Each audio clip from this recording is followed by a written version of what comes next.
Sorry, GBA fans, it is Zilix here, and welcome to the top plays for Week 1 and Week 2. We are doing it slightly different this season as we're combining the weeks. We're going to be doing them 2 at a time. I'm not alone, however, I am joined with another host. Please introduce yourself.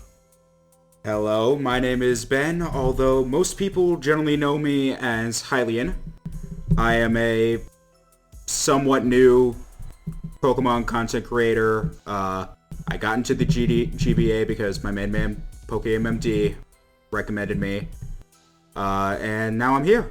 So I'm excited to be here, and hopefully I do my job well. And let's get right into these plays. So starting out with our number 5 play, we have the battle between Jolt and Goldoa.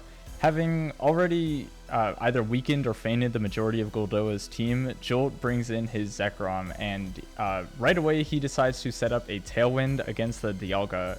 That Dialga, however, is going to go for a Draco Meteor, but Jolt was prepared for this exact moment and has the Haban Berry to survive the Draco and then retaliate with the Dragon Claw, taking out both the Dialga and the Mega Beedrill.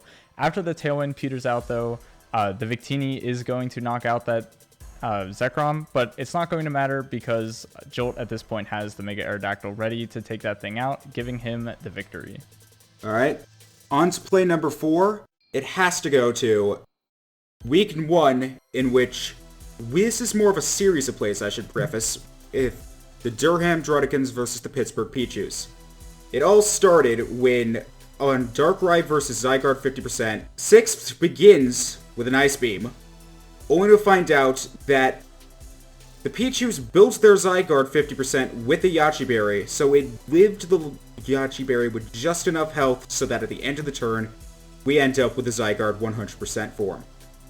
Obviously, this scares 6 a lot, so he switches into Garchomp, letting his Garchomp get sacked from 1,000 arrows, so that way he gets a free switch into his Marshadow, and from here, against a Dragon Dance boosted Zygarde 50%, he goes for a Spectral Thief, steals the boosts, and is then able to kill Zygarde and secure the game.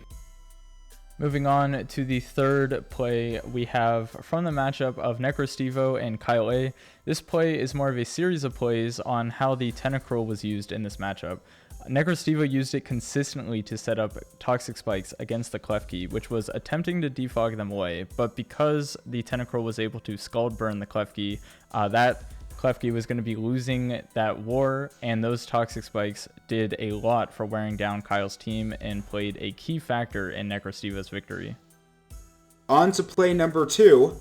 It has to be, of course, the turn 1 read on Week 2's match between the Pittsburgh Pichus versus the Los Angeles Nidoking, in which Nexus finds himself up against a Genesect turn 1 as a Primarina. Obviously, not an ideal matchup for his opponent.